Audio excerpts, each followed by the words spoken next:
Hello everybody and welcome back to another video. I thought we would do a build video today. I've been playing a lot of Longsword Warlock, so why not make a Longsword Warlock build, right? So what you're about to witness as we open up the video and start off here is, I think, a dark and darker miracle.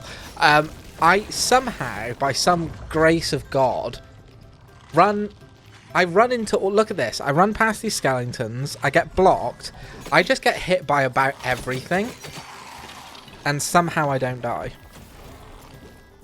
That is real Warlock magic right there, if I've ever seen it. And I get hit again, and I still don't die. And then even further, the rogue hits me, I still don't die, pull out my sword, miss his swing, and end up killing him. I mean, you can't write this stuff, people. You can't write this stuff. That's how good this build is. You can play that badly, and you can still win. It's kind of scuffed, dude.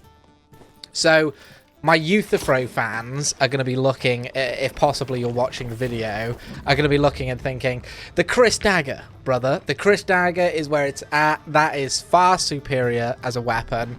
And although I, to some extent, agree, I think the longsword just has mega bling bling factor, and parrying somebody and just getting a just tasty riposte is just, it's just good. It's just too good, dude. Youthfro, if you're watching the video, brother, hit me up. Let's do some duos. My ping will be shocking, but we should do it, brother. So let's pull away from the action for a minute and let's talk about our perks and skills and gloss over these, right? So we're running Vampirism, Torture Mastery, Anti-Magic, and Dark Reflection. There is some incentivization to sort of run Shadow Touch, but I think this benefits more from Chris Daggers rather than Longswords. Faster hitting weapons are definitely going to be benefiting more from Shadow Touch. Now, you could arguably get rid of Dark Reflection, or maybe Anti-Magic and run Soul Collector, possibly. Soul Collector is good if you cannot get hit by the enemy, because you sort of need to keep your stacks, and then you can use them with Dark Reflection, which is really strong, right? But personally, I think if you're running more normals, like I'd say I play more normals games than high roller games. I play plenty of high roller, but I would say I probably play more normals than I do high roller. I'll show you an engagement later on why you'll be really wishing you had anti-magic. So for me, I feel like I've got to have anti-magic. Dark Reflection, like I say, it's almost like a get out of jail free card almost. It's sort of, or at least it saves you from a hell of a lot. Let's just say that. For the skills, we're running Phantomize and we are running Spell Memory. So Phantomize I like to use over Blow of Corruption because, again, it's a get out of jail free card. Blow of Corruption is good, very strong, but for me, I don't want to pop Blow of Corruption and face somebody head on. I would rather use Flame Walker, use Phantomize, you know, drop a Curse of Pain on them, then drop a Flame Walker, then Phantomize, run, allow myself to heal while they're taking more damage, right? While they're like, they're cooking up, baby.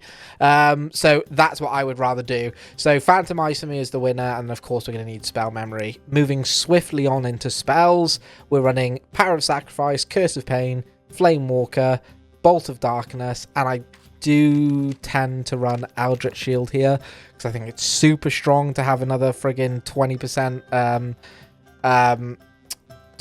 25 magical damage resistance. I think having another magic shield on top of anti-magic is absolutely brokenly strong. It's also not like super intensive on the knowledge, but if you're playing high roller and you've got nothing but knowledge and magical healing out of the wazoo, possibly what I would argue you would run is get rid of Power of Sacrifice, get rid of Bolt of Darkness, keep these three, go ahead and get yourself Hydra, go ahead and get yourself Life Drain, so you can block doors, you can insta-heal, you've got an anti-magic option, and then you can just F people up with Curse of Pain and Flame Walker away.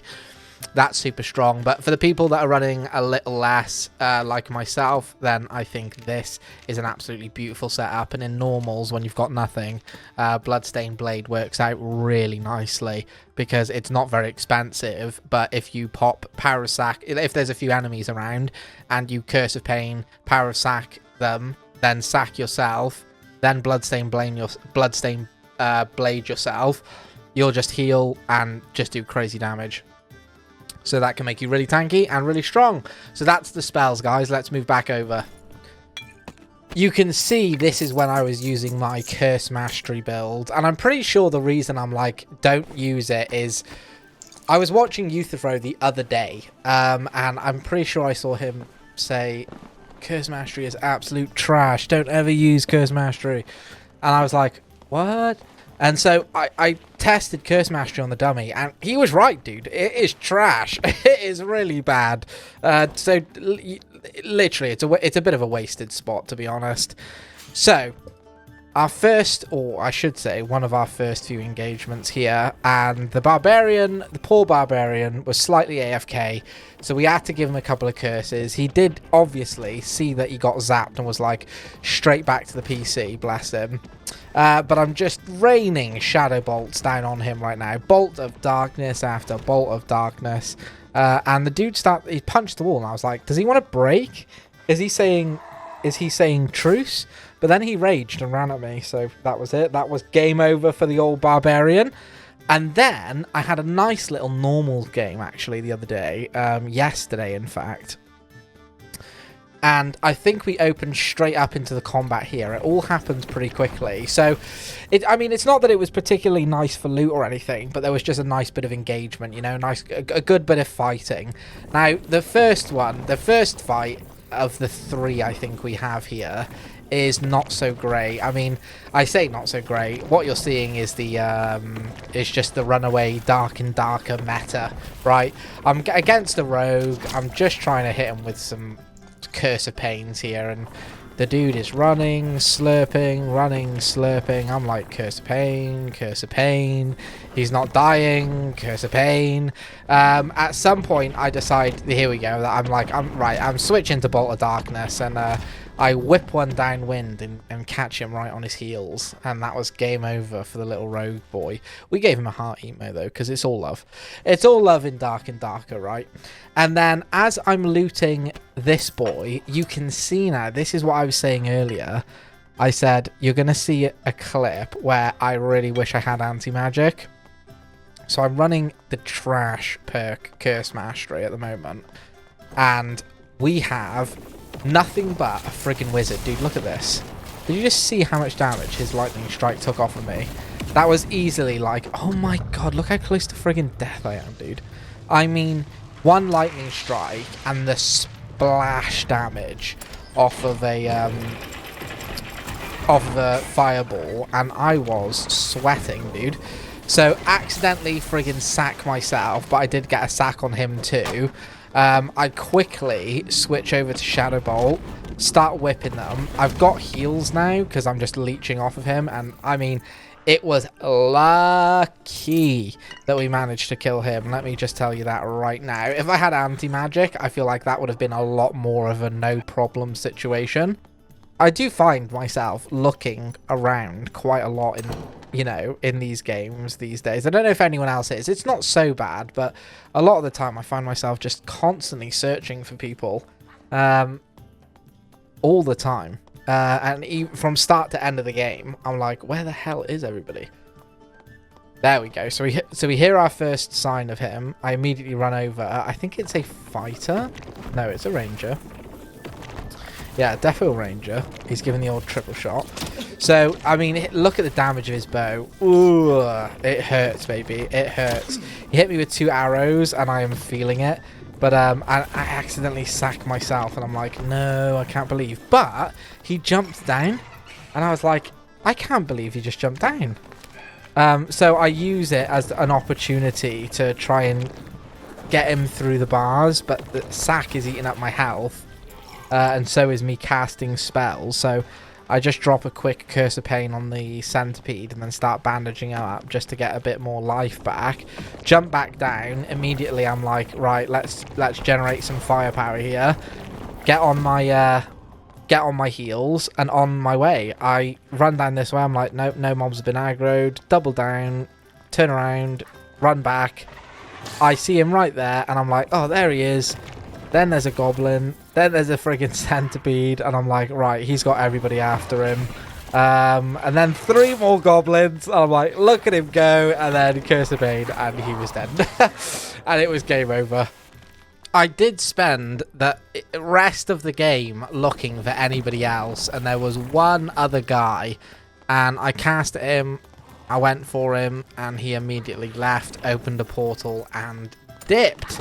So I did the exact same afterwards. The closing thoughts will be this. The aim of the game is to Curse of Pain, Power of Sack, Shadow Bolt before people get in your face, like chip them down and then work out the longsword.